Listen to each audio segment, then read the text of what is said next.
Hello বন্ধুরা, গুরুত্বপূর্ণ একটি বিষয় শুনুন।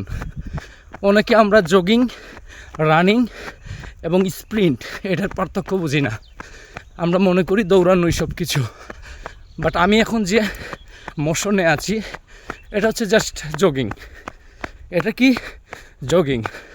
আপনি যদি এই গতিতে দৌড়ান এটা জগিং। এখন আমি দৌড়াবো, তাহলে আমার গতিটা দেখুন। এই হচ্ছে দৌড়ানো, এই হচ্ছে আমি এখন দৌড়াচ্ছি। হ্যাঁ, এই মোশনটা হচ্ছে দৌড়ানোর মোশন। তার মানে আমি এখন দৌড়াচ্ছি। তো গেল, জগিং দেখালাম, দৌড় দেখালাম, এখন দেখাবো স্প্রিন্ট। স্প্রিন্ট হচ্ছে সর্বোচ্চ শক্তি দিয়ে সর্বোচ্চ গতি, আপনার হার্ট রেটকে সর্বোচ্চ গতিতে নিয়ে যাবে।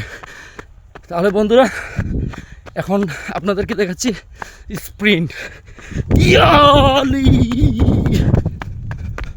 এই যে পা দেখেন, এই হচ্ছে স্প্রিন্ট। তো শুধু দৌড়ানো, জগিং করাই দৌড়ানো নয়, সবগুলোতে সমান ক্যালোরি বার্ন হয় না। এক একটার এক এক উপকারিতা অপকারিতা দুইটাই আছে। ভালো থাকুন।